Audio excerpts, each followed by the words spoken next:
Everyone, আশা করি যে যেখানে আছেন অনেক ভালো আছেন। অনেকদিন পর একটা ভিডিও নিয়ে আসলাম, আর এই ভিডিওটা হচ্ছে অনেক দিন আগের। আসলে ভিডিওটা খুঁজে পাচ্ছিলাম না, তো আজকে পেয়ে গিয়েছি। এটা হচ্ছে আমি বাড়িতে গিয়েছিলাম এপ্রিল মাসে, তো তখন আমার এক জ্যাঠার বাড়িতে পূজা করেছিল সত্যনারায়ণ, তো আমি সেখানেই আর কি ছিলাম, তো একটু ভিডিও করেছি, তাই সেটাই আপনাদের সঙ্গে একটু শেয়ার করলাম। এটা হচ্ছে সত্যনারায়ণ পূজা, শনিবারেই করা হয়ে থাকে। তো অনেক দিন পরে আর কি বাড়িতে যেয়ে আর কি এই পূজা পেলাম। তো এই পূজার প্রসাদ খেতে তো আমি অসম্ভব পছন্দ করি। আর আমাদের ওখানে পূজা করলে আর কি যে খিচুড়ি, নিরামিষ তরকারি এটা আর কি দিয়ে থাকে। তো আমি যেতে যেতে আর কি এখানে যে শনির পূজাটা হয়ে গিয়েছে, এখন হচ্ছে নারায়ণ ঠাকুর পূজা করছে। তো আমি আর কি উপোস থাকতে চেয়েছিলাম, তো মা বললো থাক বাড়িতে। আমি শুক্রবারই গিয়েছি আর কি, পরের দিনই পূজা হয়েছে, তো এর জন্য মা মানা করলো বলে আর থাকি নাই।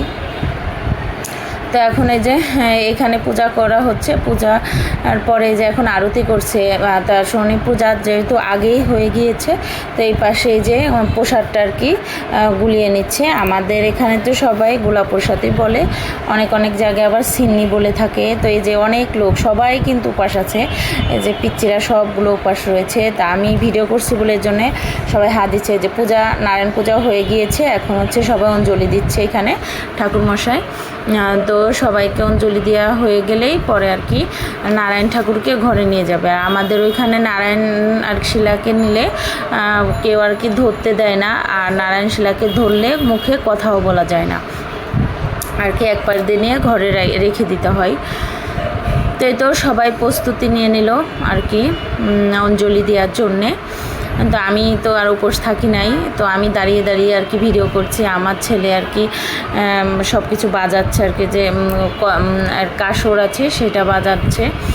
তো অঞ্জলি দেওয়া পূজা শেষ হয়ে গিয়েছে। এখন এই যে নারায়ণ শিলাকে আর কি নারায়ণ ঠাকুরকে ঘরে নিয়ে রাখবে, যাতে কারোর সাথে ছোঁয়া না লাগে। এর জন্যে ঠাকুরমশাই নিজেই সব ধরে নিয়ে যাবে, পার কাছে কিছু রাখা যাবে না আর কি। সামনে যেহেতু সিঁড়ির কাছে আর কি স্যান্ডেল ট্যান্ডেল এসব ছিল, সব কিছু তাড়াতাড়ি করে সরিয়ে আর কি অনেকে আছে জল ছিটিয়ে দেয়, গঙ্গা জল ছিটিয়ে দেয়। তাই তো এখন ঠাকুরকে নেওয়া হয়ে গেলেই আর কি প্রসাদ বানাবে। তো প্রচণ্ড গরম ছিল, যে ছেলে তো প্রচুর ঘেমেছে। তো ভাবলাম প্রসাদ টোসাদ গুলানো হোক, ততক্ষণ আমরা এই যে বাড়িতে যাব। আর এই যে এখানে বাবুর্চি চলে এসেছে আর কি খিচুড়ি, নিরামিষ তরকারি এসব রান্না করার জন্য, এখনও রান্না হয়নি। তো এটা আর কি রান্না করছে। পরে যে বাড়িতে গিয়ে আর কি মায়ের প্রতি দুজনে একটু শুয়েছিলাম, শুয়ে আর কি ঘুমিয়ে গিয়েছি। আর সন্ধ্যার সময় আর কি হয়েছে, এদিকে এসে দেখি সবার প্রসাদ খাওয়া হয়ে গেছে। আমার মা প্রসাদ বাড়িতেই নিয়ে আসছে।